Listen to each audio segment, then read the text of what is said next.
গাছ দেখেছো?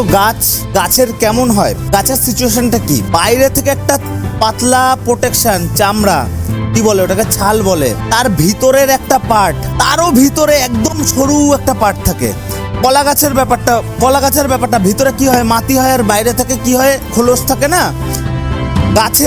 গাছেরও same to same ওরকম একটা ভিতর দিয়ে থাকে, দেখবে একদম ডিপে পুরো মাঝখানটায় দেখবে একটু অন্য কালারের হয়, ওখানের কাঠটা একটু অন্যরকম হয়, তারপরের কাঠটা একটু অন্যরকম হয়, আর একদম বাইরে কি হয় ওটাকে ছাল বলে। পুরো আমাদের হেয়ার পুরো সেম টু সেম প্যাটার্নে তৈরি, এবং আমাদের হেয়ার মাছের আঁশের মতো। এক একটা হেয়ার যদি আমাদের অনুবীক্ষণ যন্ত্র দিয়ে দেখা হয়, পুরো মাছের আঁশ যেরকম কীরকম থাকে, একটার উপরে আর একটা, তারপরে আর একটা, তারপরে আর একটা, এরকম থাকে না।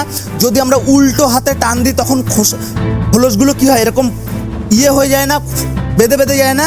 আমাদের হেয়ার সম্পূর্ণ রকম একের পর এক থাকে, তারপরে এরকম খুলে যায়। তো আমাদের হেয়ারের 3টে লেয়ার। একদম বাইরের যে লেয়ার, যেটা ছাল, কিউটিক্যাল, ভিতরের লেয়ার কোটেক্স, একদম ভিতরের যে ওই মাটি কিসের, এটা হচ্ছে মেডুলা। এটা আমাদের কোনো কাজের না, মেডুলা আমাদের কোনো কাজের না। মেডুলার পার্সেন্টেজ, যার হেয়ারে বেশি তার চুল মোটা হবে একটু, বা যদি একদম না থাকে বা কম থাকে দেন পাতলা হবে। মেডুলা আমাদের খুব একটা কাজের না আমাদের ডিপার্টমেন্টে। আমাদের সব থেকে বেশি কাজের হচ্ছে এই দুটো, বাইরের লেয়ার কিউটিক্যাল এবং তার ভিতরের লেয়ার কোটেক্স।